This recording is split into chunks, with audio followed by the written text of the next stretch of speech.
सरगुजा जिले में जमीन विवाद का एक गंभीर मामला सामने आया है, जहां संरक्षित जनजाति पंडो समुदाय के लोगों ने अपनी जमीन पर अवैध कब्जे का आरोप लगाया है। ग्रामीणों का कहना है कि एक विशेष समुदाय के लोगों द्वारा उनकी जमीन पर कब्जा कर लिया गया है।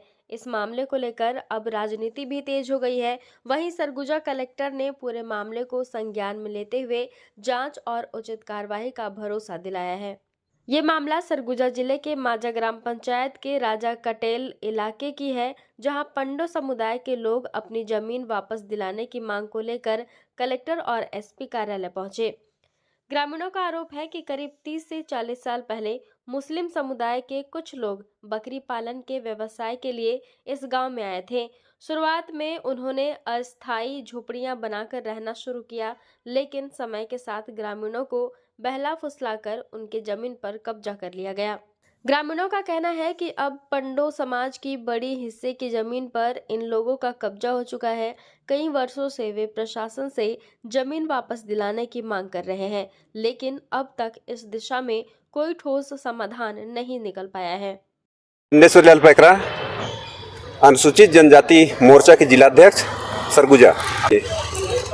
ग्राम पंचायत माजा विकासखंड लखनपुर, वहाँ एक माजा के एक बस्ती है जो राजा कटेल बोलते हैं। वहाँ राष्ट्रपति के दत्तक पुत्र पांडव जनजाति के लोग वहाँ निवास करते हैं। हम लोग को फेसबुक व्हाट्सएप के माध्यम से जानकारी मिली कि उनका ज़मीन कोई अन्य जाति के लोग छीन रहे हैं और घर भी बना ले रहे हैं। आप वहीं के हैं?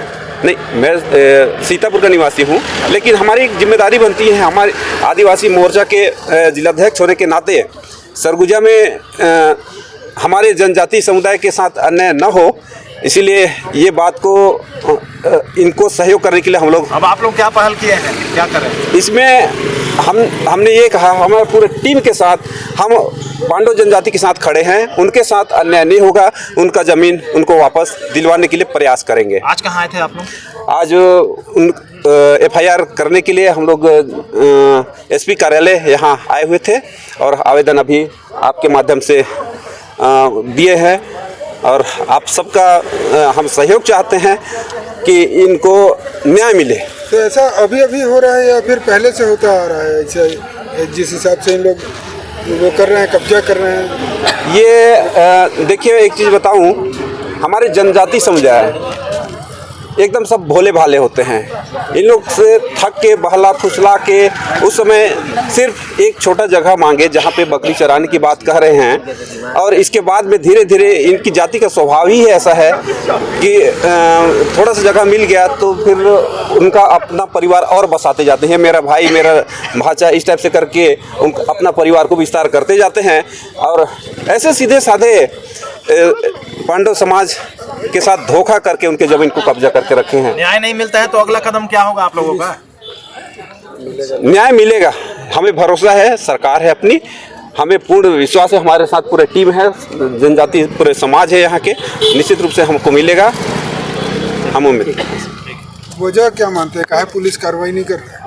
पुलिस कार्रवाई के लिए तत्पर है। अभी कुछ कार्रवाई हो गई है, अभी और एफआईआर करने के लिए आए हैं। जनजाति थाना में आए हुए थे, लेकिन हम लोग सोचे कि एसपी ऑफिस में हम जाते हैं तो वहाँ से त्वरित कार्रवाई हो जाएगा, इस टाइप से करके यहाँ आवेदन देने के लिए आए हुए थे।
राजा कटेल गांव में लंबे समय से पंडो समाज के आदिवासी परिवार निवास करते आए हैं। इन नियमों के अनुसार आदिवासी जमीन को गैर आदिवासी व्यक्ति ना तो खरीद सकता है और ना ही उस पर कब्जा कर सकता है। ग्रामीणों का आरोप है कि ना केवल जमीन पर कब्जा किया गया, बल्कि कुछ लोगों ने वहां प्रधानमंत्री आवास योजना के तहत मकान भी बनवा लिए, जो नियमों के विपरीत बताया जा रहा है। इस मामले को लेकर अब राजनीतिक बयानबाजी भी शुरू हो गई है। भाजपा जिलाध्यक्ष भारत सिंह सिसोदिया ने आरोप लगाया है कि पंडो समाज की जमीन पर अवैध तरीके से कब्जा किया गया है और प्रशासन को तत्काल कार्रवाई करनी चाहिए। आज भारतीय जनता पार्टी के संगठनात्मक प्रवास में लखनपुर जाना हुआ। इसी बीच में वहाँ कल के समाचार पत्रों में जो समाचार आया था राजा कटेल गांव के बारे में कि वहाँ पर कुछ लोगों के द्वारा जबरन लोगों की ज़मीन कब्जा की जा रही है, तो राजा कटेल भी जाना हुआ।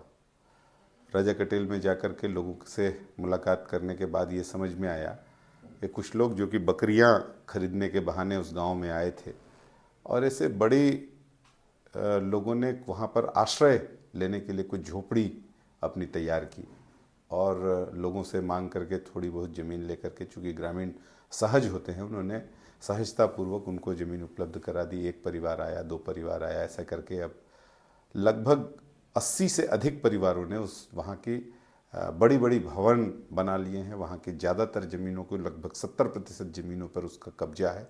और जो राष्ट्रपति के दत्तक पुत्र माने जाते हैं, ऐसे विशेष सुरक्षित किए जाने वाली जनजाति, पंडो जनजाति के जो लोग हैं, बहुत भोले भाले और ग्रामीण लोग हैं, उनकी भूमि वो भूमिहीन होने की स्थिति में है। उनकी संख्या भी कम हो रही है। कई बार जो बाहर से गए हुए लोग हैं, उनके द्वारा उनकी बहन बेटियों के साथ भी जबरन विवाह भी किया गया है और उनकी ज़मीन को कब्जा करने के कई हथकंडे अपनाए गए हैं। मुख्य सड़क ही नहीं बल्कि आंतरिक क्षेत्रों में भी उनकी ज़मीनें अब उनके पास में नहीं रही हैं। ज़्यादातर पंडो जनजाति के ऐसे लोग हैं जिन्होंने जंगल काट करके किसी समय में पट्टे हासिल किए थे। कुछ को वन भूमि अधिकार के अंतर्गत भी पट्टे मिले हैं, कई लोगों का पट्टे नहीं भी हैं, लेकिन लगभग 80% लोग ऐसे हैं जिनके पास अपने पट्टे की ज़मीनें हैं। विशेष गौर करने वाला विषय ये है कि वो लोग इतना दबे हुए लोग हैं कि उन्होंने कभी अपनी बातों को कहने का साहस तक नहीं जुटा पाया। विशेष बात ये भी है कि आदिवासी जनजाति के लोगों की ज़मीनें किसी भी सामान्य वर्ग के द्वारा खरीदी नहीं जा सकती है, लेकिन फिर भी ज़मीनों का अंतरण कैसे हुआ, ज़मीनें कई लोगों की पट्टे कैसे बन गई, ये सारा जांच का विषय है। आज हम लोगों ने वहाँ एसडीएम साहब से और कलेक्टर साहब से फ़ोन से बातचीत किया। बातचीत करने के दौरान उनको वहाँ के विषय वस्तु से अवगत कराया। उन्होंने भी शीघ्र कार्रवाई करने का भरोसा दिलाया है। हम सब लोगों को मिलकर के इस विषय को ज़रूर आगे बढ़ाना चाहिए ताकि वंचित वर्ग, जो पंडो जनजाति का वंचित वर्ग है, जो राष्ट्रपति के दत्तक पुत्र के रूप में जाने जाते हैं और बहुत ही कमज़ोर वर्ग के जनजाति के रूप में माने जाते हैं, उनको सहायता करना हम लोगों का उद्देश्य है। ये बातें हम लोग आगे भी जरूर बढ़ाना चाहेंगे, मुख्यमंत्री जी के संज्ञान में लाना चाहेंगे, प्रभारी मंत्री जी के संज्ञान में लाना चाहेंगे और जल्द से जल्द उनको ये राहत दिलाने का प्रयास करेंगे। वहीं प्रदेश के पूर्व उप मुख्यमंत्री टीएस सिंहदेव का कहना है कि पंडो वर्ग की जमीन पर कब्जा या खरीद बिक्री करना नियमों के खिलाफ है, लेकिन इन्होंने इस मामले में राजनीति नहीं करने की भी बात कही है। ये 30-40 साल से ज़्यादा हो गए हैं। लोग आए वहाँ पर बसे, मुसलमान समुदाय के हैं, इस्लाम को मानने वाले लोग हैं और वहाँ कुछ दिनों से बात चल रही थी। मेरे से भी आके उन लोग मिले थे। मैंने पूछा था कि किस ज़मीन पे आप लोग काबिज हैं, तो उन्होंने कहा था गौचर, और उन्होंने ये भी कहा था कि वहाँ पर प्रधानमंत्री आवास बन गए, कई लोगों के प्रधानमंत्री आवास बन गए, अब हमको हटने के लिए कहा जा रहा है। मैंने जब जानकारी ली तो ये पता चला कि राजा कटेल करके पारा है माझा गांव का, वहाँ 10 मामले करीब ऐसे हैं जो पंडो समाज के लोग कह रहे हैं कि ये हमारी जमीन है। 30-40 साल पहले का मामला होगा। तो ये बात आती है सुनने में कि उस समय जो परिवार आए बाहर से घर बनाने के लिए, हो सकता है उनने कुछ पैसों का भी लेन देन किया हो और जमीन ले ली हो। तो ये 10 में 5 लोग ऐसे हैं जो कि बाकायदे पंडो समाज के लोगों के पट्टे की जमीन में काबिज हो। वो हो नहीं सकता। एसटी एक्ट जो है 170 की जो कार्रवाई है, आदिवासी की जमीन गैर आदिवासी ले ही नहीं सकते, तो वो तो अपनी जगह है। उसके अलावा की जो बात है कि अगर और जमीन में काबिज हैं, वो शासकीय जमीन है, तो उसकी क्या स्थिति होगी अगर इंदिरा आवास प्रधानमंत्री आवास उनमें बन गए, उनका क्या होगा? ये वहाँ की स्थिति है। जो आदिवासी समाज के पट्टे की जमीन में लोग बसे हैं, उनका अधिकार नहीं बनता।